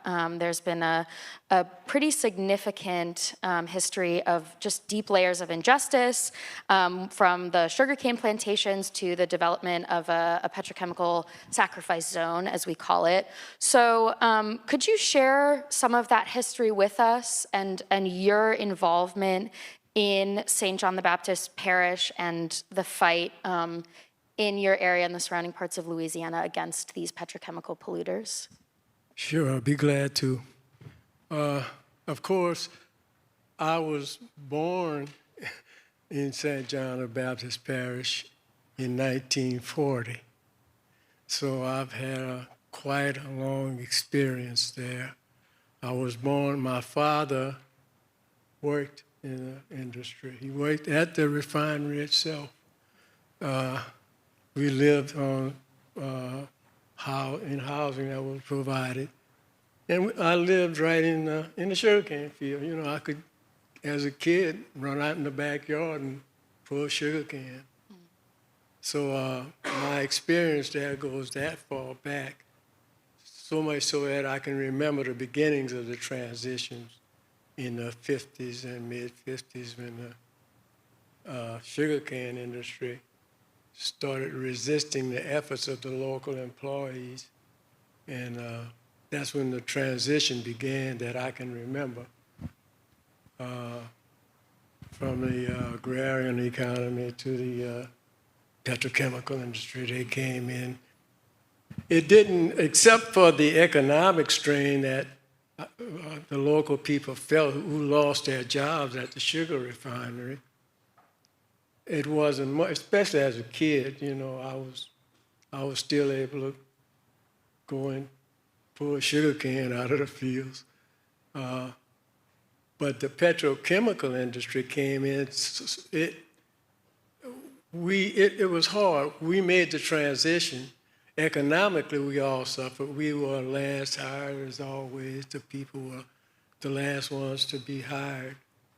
But the real impact of the petrochemical industry, when I really realized that it was the petrochemical industry that was at the root cause of the problems we all were suffering, because, you know, I knew about the high increase in the rate of cancers and other respiratory illnesses that was really running rampant in the community.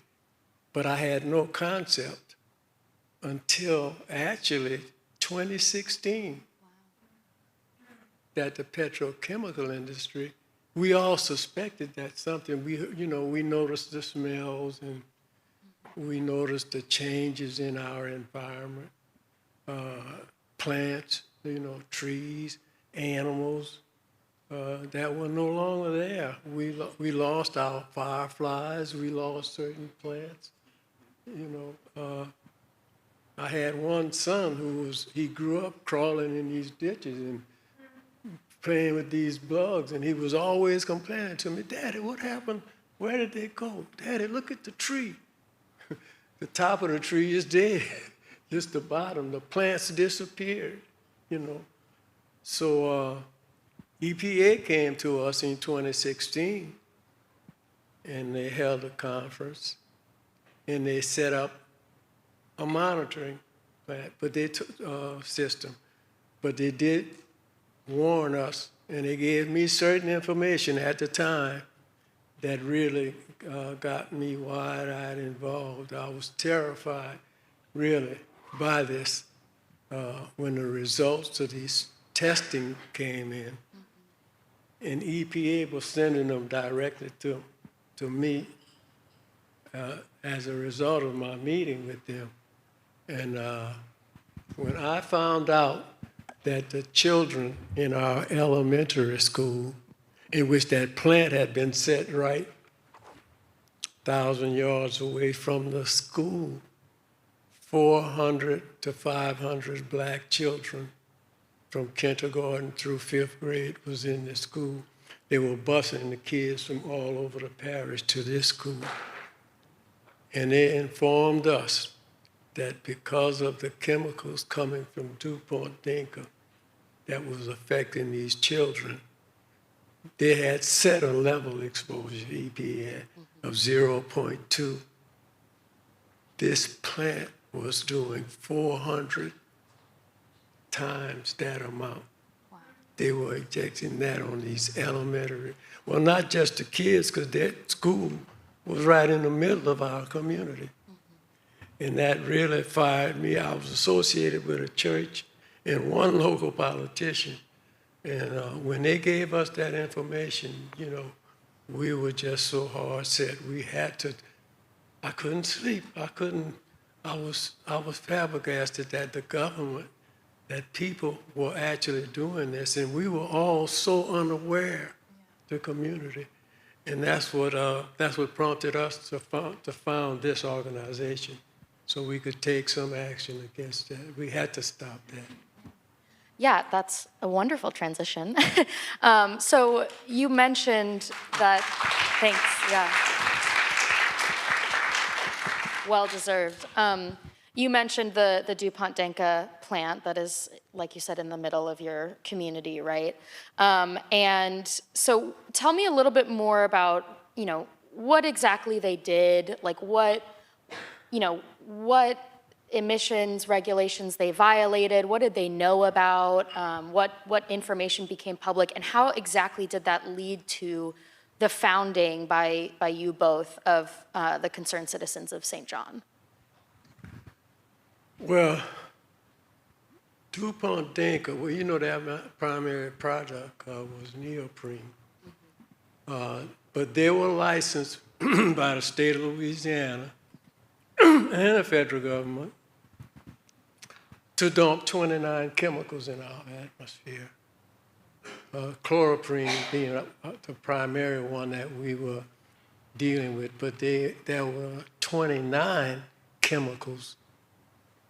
And what frightened me was, because I used to listen to my mom complain about her bleaches and other wash cup, and she always warned us, you can't mix these chemicals. And I'm thinking, they are dumping 29 chemicals in our air, in our river water. Worse than that, they were allowed to do what's called deep well injection. The government allowed them to dig down to the natural aquifer and dump these poisons into the aquifer. So we had very little chance. I had friends who were well diggers, professional well diggers. But I noticed river water is untenable. We wouldn't think of that. I had considered a well, but now they're even dumping it into the aquifer.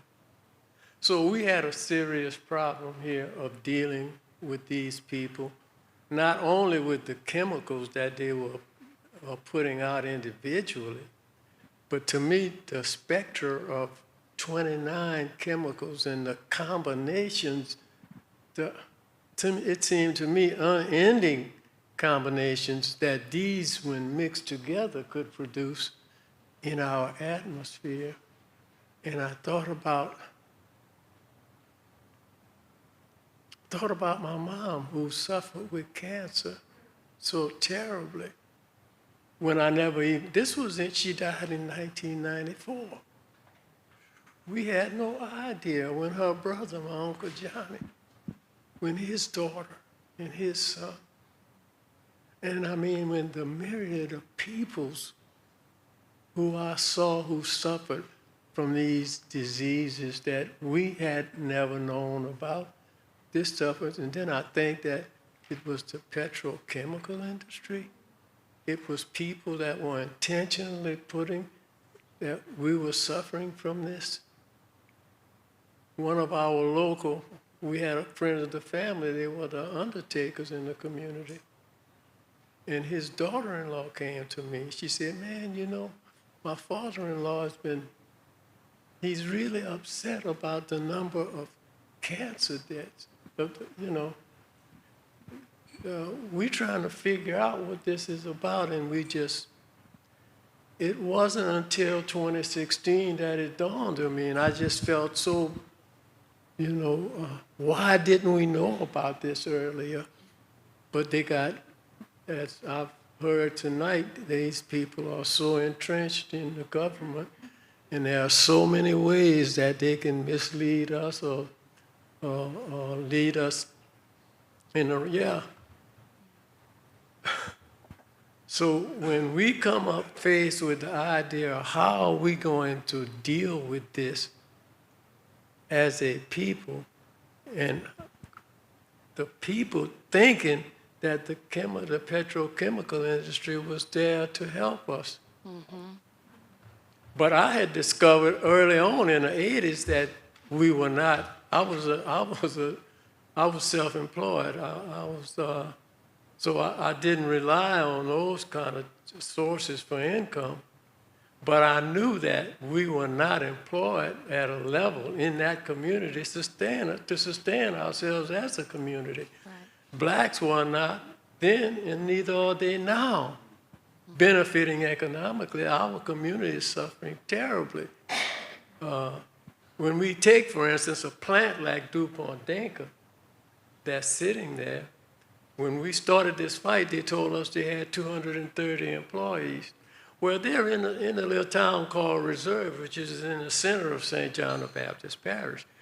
The little town has 9,000 employees. Well, they've got, 9,000 residents. Dinka has 250 employees, but they're sitting in the middle of St. John the Baptist Parish with 40,000 people. Right. So when in 2016, EPA came in and demanded them that they do these studies and this monitoring and make that information available to the public, they had set a level of exposure for chloroprene at 0.2 micrograms per cubic meter. And that I want to say, I need to say this, that 0.2 originally was 0.2. Yeah. 0.002, yeah. They convinced EPA to raise, that's that 2 magnitudes of that. That's crazy. Yeah. That EPA agreed to say, well, we know it's even, as a matter of fact, the head of the Department of Health, when we got really into this, of Louisiana, Mr. Guidry, he actually said to us at a meeting like this one, there is no such thing as a safe level of exposure to chloroprene for that is human accurate. beings. Yeah. None. But EPA raised it from 0.02 to 0.2. Yeah, that's... So it really made us realize that we had a struggle not only with the petrochemical industry, not only with the state of Louisiana, the parish of St. John, and the fact that our people, which is traditional, was so out of the mix, we had no idea. Mm-hmm. The people who are most affected by this. And when we got into this fight, really, and I can remember the people at Dinka saying to us at one of the meetings, well, you've got to prove that we're doing this. Right. And I'm saying that because I'm listening today when they talk about, that they are got to be considered innocent. I don't understand that at all. But I do remember when when Stanford University decided to come to our head and perform a health study for us, that we could rely on the people for our organization so that the people right there could have reliable information. And their study showed that Dinka and DuPont were killing us. Yeah. You have a really powerful story, and I so appreciate you sharing that with us. And I want to ask kind of as a follow-up for Tish. So, Robert was talking about what, just what it is like to be one of those 40,000 people, right, in the parish who are experiencing the effects of this DuPont Danka plant. And so I'm kind of curious, this is a little bit of a two-part question. The former being, what was it like growing up in that area? And the latter being, you all got some big news this past summer about the DuPont Danka plant. So can you share that news and maybe look forward and consider how things might change for the folks who are now growing up, the kids and young adults who are now growing up and living in the area? Well, I grew up with the petrochemicals. So my life was different from my dad's. I actually thought that I was safe and close to home when I saw that city with all those bright lights when I was young, when we were bringing my brother to the hospital with kidney disease at 3 years old. So we lived with it. Now, we started getting sick. My grandmother got sick first. Then it was my mom with breast cancer. Then my sister with gastroparesis and a rare autoimmune disease where she takes infusions every week of her life right now. My brother also ended up with diabetes, which is very, very common in our community. Kidney disease is very common. So when they came when EPA showed us the information, when Dad went to that meeting and he came back, I wanted no part of it. I was so overwhelmed by the information, knowing that I felt helpless and hopeless. And he was like, we have to do something. So all these people came together and supporting us. And every time I got more information, I was devastated because it was the government letting this happen right before our eyes. It wasn't really the petrochemical industry. It was the people who's supposed to regulate the petrochemical industry. It's the Clean Air Act is pretty straightforward, but nobody was actually doing anything with the Clean Air Act. So when Dad started, it's my daddy. So when Daddy started the organization, well, we knew about everybody in my neighborhood is sick. We saw the evidence of it. And now we finally had the connection, and we moved forward with it. And so advocating, the Biden administration, EPA Director Michael Regan visited a few times and met with us personally. They signed a HAN rule, which affected us with the ethylene oxide as well as chloroprene. Both of them are mutagens. They change your DNA. Both the chloroprene and, as a matter of fact, chloroprene, by the time a child is 2 years old in Reserve in St. John Parish, they have exceeded their lifetime exposure of chloroprene at 2 years old. My grandson is autistic. He was born premature, which is very common. He's autistic. And when I go to my class reunions now, every time we're together, someone's child or grandchild is autistic, and that's something brand new to our community. So that's a big change as well. So the children are being poisoned at a very young age, and we're passing on microplastics, we're passing on everything else as well. But we advocated for them to lower their emissions or shut it down. And in May, on May 13th, 2025, DuPont released a statement, Danka released a statement that they were no longer gonna produce any neoprene in the facility in Reserve. Yeah. That is, I mean, a huge success. How did you guys feel in that moment? My dad felt like he should have felt. I don't believe it. Yeah, wary is a good word. I was outside singing to my flowers because I'm outside in the yard. You know, all of the chemicals that we are exposed to, the majority of them have no smell. So you don't realize you're poisoned. The bad odors that we do get is actually just a combination of them according to how the wind is blowing. But ultimately, it's a beautiful sunshiny day with toxic air. Right. And that's how we live. Yeah. That day, I felt so relieved because they shut the plant down for maintenance and they didn't restart it. Unfortunately, our justice sent us a letter that they sent to EPA and LDEQ in December of last year, stating that they had not decommissioned the plant. They had actually removed most of the chloroprene and the products that they use, but that they were not monitoring at the time because they're not producing, but they still had not made a definitive decision on decommissioning the plant. So the wonderful feeling that I felt, well, it came out to Daddy saying, I don't believe it. They can tell us anything. We don't know what to trust. And so unfortunately, we are just bracing ourselves for them to say, okay, because they said when they get their next shipment of neoprene, then they will start monitoring again. So that broke our hearts. So we celebrated for a moment, and it made a difference. And so we can only be hopeful that we hurt them financially to the point where they can't really produce, even though they're getting all of these back-end deals of the extension of the Han rules and the laws. And so it's still a battle. Yeah. Yeah. I mean, that's something that we talk about at Moms a lot. It's, and I think I say this with hope and vigor, and not as like a doomer, but like the fight never ends, right? Like there is always going to be something.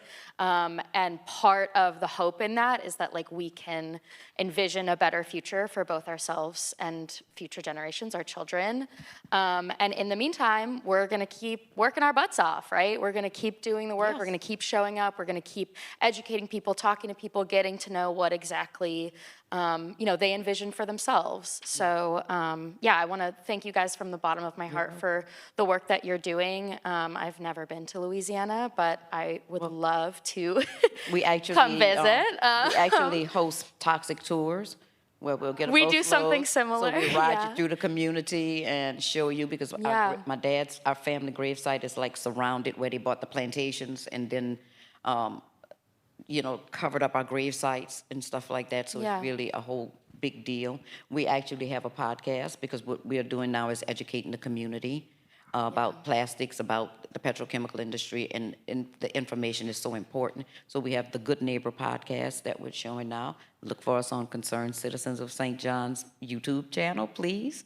And we're just trying to educate now and bring more people in, but help them to understand that we made a difference. Right. The little group of red t-shirt wearing with .2 made a difference, and we will not stop. Yeah, absolutely.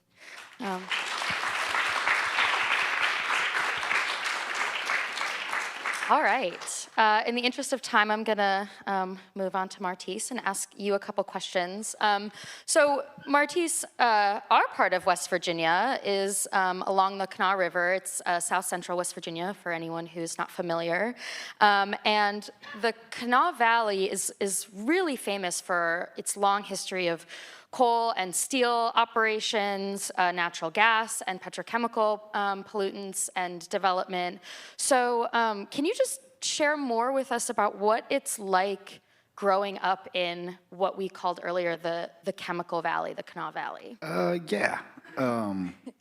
So if you want me to be honest, okay, as a kid growing up in Charleston, okay, I lived 2 blocks from the river. It was pretty awesome. I got to see barges carrying coal every single day. My parents would walk me. We have this little makeshift island. It's actually on 2 old barges that they created for the kids. It's called Magic Island. And we go down, we watch the barges go. My aunt used to work at DuPont, so I got to meet, did I get to meet Jeff? I might have. But my aunt used to work at DuPont. I might have got to meet Jeff Gordon. There were so many things happening. And, when I would go down to Institute, West Virginia, I would always want my aunt to get off at Institute and not Dunbar and drive through the city, so I could see the chemical plants and the fires and all of these things going on. At no point did I know I was being poisoned. At no point did I know the water that I was so excited to see, I'm not even allowed to swim in. At no point did I know where my aunt lives still to this day in Institute, West Virginia. It's a cancer hotspot. At no point did I know the HBCU school, West Virginia State University, is literally built upon an old petrochemical site. So when they get groundhogs They have to kill the groundhogs, call scientists to come see how bad the exposure was from a groundhog digging in the ground. But we're sending black and brown students to a school there. And so growing up was pretty awesome until I learned that my life was literally being poisoned at every sense. At church, at home, at school. I didn't realize that petrochemical harms were really affecting my everyday life. Now I have asthma, I have eczema, I have long-lasting health diseases. There's things that have happened in my family. We have a brain surgeon in the building, a neurologist, and he said something that stuck with me earlier. My grandpa died from cancer. I never once thought that he got brain cancer from simply living in Charleston, West Virginia. Because guess what? There's zero history of it. None in my family. And so it really was difficult to grow up and not understand that these wonderful plants, and you know, when you grow up in West Virginia, it's coal over everything. I did not know that people did not matter as much as the profits for those chemical plants. And so as an adult looking back, I wish I would have known more as a child. I wish my aunt working at DuPont would have known more. There's so many things that we just did not know until as of recent. Like all of, you know, we have Regatta. We have one of the largest festivals in our state, right on the Canal River.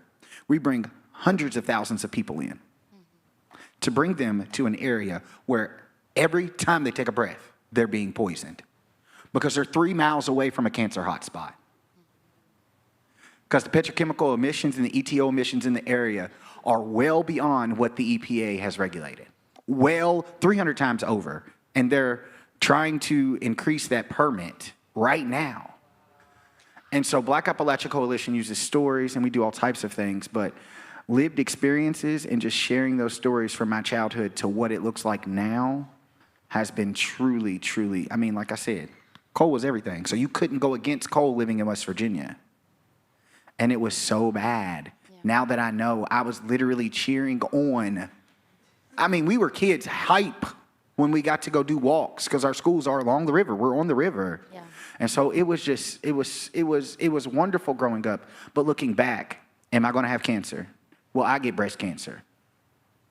Am I going to have lymphoma? Like, what type of disease am I going to have solely because I lived in West Virginia and every single legislator cared more about profits than they cared about the people who voted to get them where they were? Yeah, I think that deserves some applause. So you were talking a little bit about, schools being right along the river and right near these chemical plants within a quarter mile, a half mile, a mile, 3 miles. You know, we know that, especially with petrochemical plants, that these emissions, specifically in the air pollution can spread. And so what we've seen recently in West Virginia is the emergence of what Amanda actually so eloquently said is not a new technology, is not a new industry, but is new to us in West Virginia, and that is a reformatted lie. Yes, and that is quote-unquote advanced recycling, chemical recycling, or as we are saying it really is plastic burning and incineration. So we have a couple of these plants proposed in West Virginia, and there's one that's really close to both of us. It's in Quincy, in the Quincy Bell area along the Kanawha River.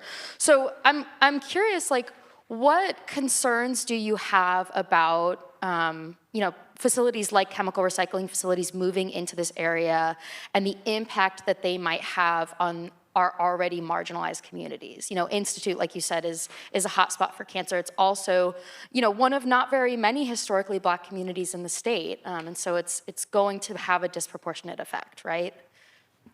And so we came up, we're on the 13th floor, right? The school is closer than the amount of floors that we came up to a plant that they're about to build, Clean Seas. And like it's right across the street. It's literally across the street. And guess what? Those kids, their lives don't matter at all. And that's not something I'm just telling you, because there are contingency plans and there's things called sacrifice zones and fallout zones. Guess what? There's no way the second largest school in my county can be evacuated within 30 seconds if there's a fire, an explosion, or if there's a leak. So each one of those 1,000 students' lives, unfortunately, do not matter. And for what? 30 jobs? Not even. And that's what's so harmful about petrochemicals. We don't pay attention to the daily harms that we face sending our kids to school. You would never think you're sending your kids to school to get an education, not to come back home with asthma, not to come back home with a new skin disease, not to come back home and tell you, when I drank water out of the faucet today, it was brown. That's what happens in the southern half of our state. So there's a Chemours plant, you've got Clean Seas, you've got Dow and DuPont have changed names 75 different times back and forth. And it's like they keep doing it, but at the end of the day, they're making sure that our health and our heritage are not important and they're disparaged. My health and my wellness do not matter to my governor, to the legislator, to the people that I vote for. My health and wellness do not matter to the Kanawha County School Board, because if it did, they would make sure that these chemical plants weren't near these schools. And it definitely doesn't matter to the future of West Virginia, because we just mentioned the Kanawha River. The DEP of West Virginia states very clearly, do not get in the water. Do not drink the water. Yet our county commission just gave $150,000 to the regatta instead of bringing in the DEP saying, hey, we need this water, because we've already been poisoned once before. Because in 2016, we had a water crisis where I didn't have water for 30 days. No water.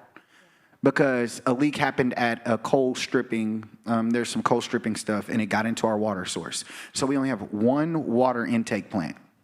And our own water company said, well, you're just going to have to be stuck with one, even though the government said we need two.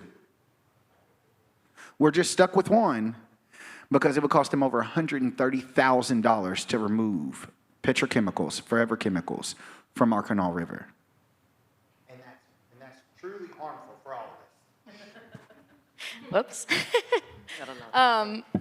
So I'm, again, looking at the time. I want to make sure we get to this last question. Martise, thank you so much for that. Thank you and moms for having us. Yeah. We definitely appreciate it. So, I think in the entire first half of this day, we've talked about some pretty heavy stuff. And I know that Maria was kind of, when she was moderating her panel, she was, we were kind of going back and forth between the real heavy stuff and also the real kind of hopeful stuff, like I was talking about also at the beginning. So I want to go, if each of you could give a brief answer to this, I think that would be really great so we can hear again from all of you. Can you just share, you've all been doing this really, really intense and necessary and also, successful community organizing in your areas. And so I'm curious, what's something that you've learned? What's a lesson that you've learned or something that surprised you? My friends and I, we do this thing called high-low buffalo, where we tell the high of our week, the low of our week, and then the buffalo is the thing that surprised us or caught us kind of off guard. So what's your buffalo? What's something that surprised you, a good lesson that you've learned from doing this work? Robert, do you want to start? Yeah, certainly. The number one thing, and it seems like it probably wouldn't be important, but the thing that I've learned and is sticking with me now is the fact that we don't know what's in our air. We don't know, we have no idea. And to me, it's so frightening because right now, they've taken away all monitors. And when they put the monitors back, we still got to rely on Dinka to tell us what's in that air that we're being exposed to, And we were fortunate with Mr. Michael Regan when he came to Reserve and he looked around and he saw it. And I mentioned that and he said it's very important. He thought it's important enough to put it in the Han ruling, to send money to frontline communities so that they can develop the ability to monitor air themselves. We need desperately to be able to monitor that air ourselves. Thank you. And that's very frightening to me. Yeah, I agree. Buffalo. Buffalo, yeah. Okay, a buffalo is, we're here. People are listening. People care. It's so important for people to care and be involved and listen to all of our stories and to support us, because we need that. So when we travel anywhere to tell our story, that's like depressing, but it's a highlight. Because we have all this other stuff, but we got y'all looking at us thinking, what can we do? This is wrong. Validation is so important. For me, it would be, my buffalo would be that I really truly did not know that we're literally being poisoned solely for living in West Virginia. And that people don't care enough because they think that the people that they're voting for are actually fighting in their favor, but they're making it easier for them to be poisoned. And that's what we talk about a lot on our podcast series that we've been doing. I think we have another set of 25 coming out. It's just the daily harms of petrochemicals. I mean, it just blew my mind, from drinking water, from air, from everything that my shoes. And I like to look cute. So those type of things is what really threw me. Totally. Can you see like a way that that lesson might lead you in this work in the future? Like how do you move forward with that at the forefront of your work? Partnering with different organizations, using my voice, never letting anybody shut me up. I don't care. If I'm right, I'm correct, and we can argue facts all day. But also making sure that we're providing opportunities, spaces, and encouraging youth to know what's going on for their future. My future's already set in stone. I'm going to die someday, okay? I'm not saying sooner or later, but my future's set in stone for my generation. So for the generations coming behind me, we need to kind of inform them. You can make decisions right now while you're in middle school and high school that will change the course of the entire country. Yeah. Just by standing up. Yeah, completely agree. Thank you. Yeah, thank you, Martec. I know I've said thank you like a million times, but I really, really, really, really, really mean it. I want to just recognize again Robert and Tish, who are coming from St. John the Baptist Parish in Louisiana. They've been doing some really, really incredible work with the Concerned Citizens of St. John, and Martec Washington, who's coming from Charleston, West Virginia, hometown. He's working with the Black Appalachian Coalition. We're so grateful to have had them here today, and thank you all so much for listening and for recognizing their important work.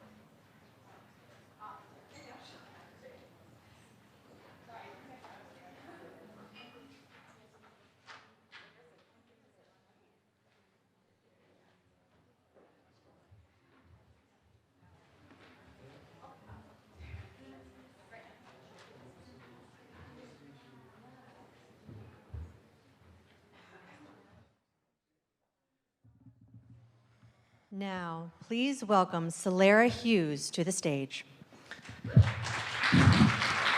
Hello. Lani, I will also say thank you a lot in these remarks. But thank you, seriously, to all of our speakers today for inspiring us with your insight, compassion, and commitment. We are truly honored to be learning from you today. Our conversations have made one thing clear. The challenges posed by the petrochemical and plastics industry are real. They are in our backyards and in the products that fill our daily lives. But so is our power. We know that protecting children's health requires vigilance.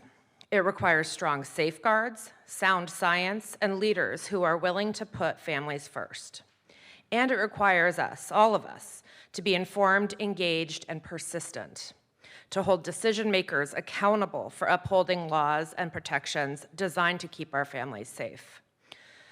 We will be taking this message to Capitol Hill as we meet with Congress today and tomorrow. And thank you for everyone joining those meetings. What gives me hope is this. We have science, we have community, we have lived experiences, and we have momentum. When parents, scientists, advocates, and community leaders stand together, change happens. So thank you to everybody here today, and thank you to the incredible Moms Clean Air Force staff and organizers whose dedication made today possible. Your hard work and heart power this movement every day. And a big special thank you to our founder, Dominique Browning. This is the 15th year of Moms Clean Air Force, 15 years, and none of us would be here today without you, so thank you for that. And for everybody joining us here and online, thank you. Please stay connected with Moms Clean Air Force at momscleanairforce.org and on social media. You can find a variety of petitions to take action on these issues, on advanced recycling, on petrochemical pollution, on our website, and those will go to our leaders. There is power in the number of voices who stand up. Take what you learned today, share it, talk to your neighbors, engage your local leaders, support frontline communities, and keep asking questions and keep showing up. Every child deserves to breathe clean air in a world free from preventable toxic exposures, preventable being a key word. The future is worth working for, and together we can build that. So thank you for being a part of this moment and this movement, and let's keep going.